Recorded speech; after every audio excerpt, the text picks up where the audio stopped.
So, have you ever wondered what a second Trump term in 2025 might actually look like? Well, in this explainer, we're going to deconstruct a speculative vision that's been laid out in our source materials. It paints a really vivid, action-packed picture of that exact scenario. So let's dive in and break down how this story is told. This one line, right here, it really sets the entire stage. Think about that word choice, conquered. That's not an accident. It's meant to reframe a political victory as something much more total, a complete subjugation of the opposition. As you're about to see, this theme of conquest, not just winning, is the thread that's woven through absolutely everything in this narrative. All right, so here's our game plan. We're going to start with the vision for the first 100 days. Then we'll dig into its three main pillars, what it calls an economic conquest, a whole bunch of action on the home front, and a new way of asserting global power. And then, at the end, we're going to step back and decode what the core message behind all of this really is. So, the narrative we're digging into kicks off with incredible speed. I mean, according to the source material, the start of 2025 isn't just a simple transition of power. No, it's framed as an overwhelming blitz of action, something designed to deliver on campaign promises from day one. And just look at this timeline from the source material. It's clearly designed to give you that feeling of warp speed execution. It lays out these massive policy pushes, one right after another, all inside the first quarter. The message it's trying to send is obvious. This is an administration that just plows through gridlock to get immediate, tangible results. That rapid-fire start leads us right into the economic part of this narrative. And again, the source material doesn't just talk about growth. It portrays an economic conquest, a complete reshaping of the American economy, all driven by a super-aggressive America First agenda.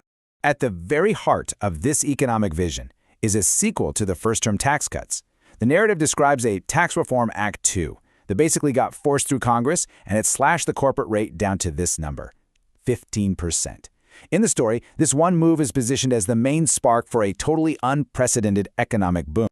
And this, according to the narrative, was the direct result. The source reports a GDP spike of 4.5%. And it's not just a number, you know?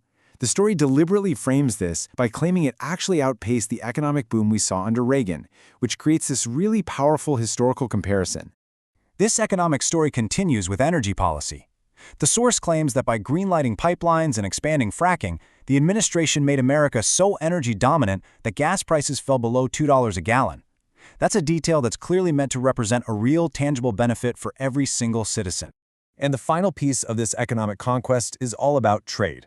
The source describes a new, much more forceful deal with China, detailed here as the America First Accord.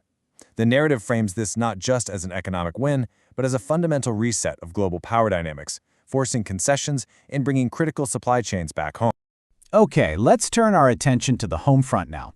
The story here is one of, well, Trump unbound. It portrays an administration that's finally free from all the gridlock and opposition that it faced in the first term, allowing for a huge transformation of domestic policy. This comparison right here is absolutely central to the narrative. The source material constantly contrasts the perceived frustrations of the first term with these supposed triumphs of 2025. It presents a really clear then versus now story, where all those old roadblocks are just overcome by decisive action. It's a classic story arc of fulfilling promises. The narrative puts a hard number on its border blitz. The source claims that the day one executive order sending military engineers to the border led to this immediate 70% drop in illegal crossings. It's presented within the story as just undeniable success, born from swift unilateral action. And on crime, the narrative details this Operation Safe Streets, where federalizing National Guard units supposedly cut murder rates by 40% in certain cities. The source even acknowledges that critics framed this as fascism, but then presents the results as a clear vindication of the whole strategy. And the list of domestic actions just keeps going. As you can see, the narrative doesn't just stick to a few key issues. It paints a picture of a president who is fundamentally reshaping almost every single facet of American domestic life, from healthcare and education all the way to infrastructure. All right, let's shift gears and look at the world stage. Here, the source material depicts a new era of assertive American power. The core theme is all about strength and a willingness to project military and diplomatic might without any hesitation.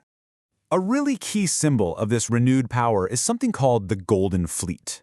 The narrative presents this new fleet of battleships, not just as a military upgrade, but as a tangible sign of an American industrial and military renaissance. a projection of totally unmatched power. The language being used is also a critical part of the story. This quote, "terrorist scum," is taken directly from a source report on military strikes. It's blunt, it's aggressive, and it's meant to convey a zero-tolerance posture towards America's enemies. This global vision is incredibly ambitious. The source materials describe brokering peace deals with former adversaries like Iran, planning for a U.S. moon base, and even proposing a massive redevelopment of Gaza. The overall portrayal is of an America that's not just participating in the world order, but actively and unilaterally reshaping it. Okay, so we've looked at all the different pieces of this 2025 vision. Now let's try to put them together to decode the narrative. What is the fundamental story being told here? What's the core message at the heart of it all? You know, 4 key themes consistently emerge from the source material. First, decisive leadership. Second, overcoming opposition. Third, fulfilling promises.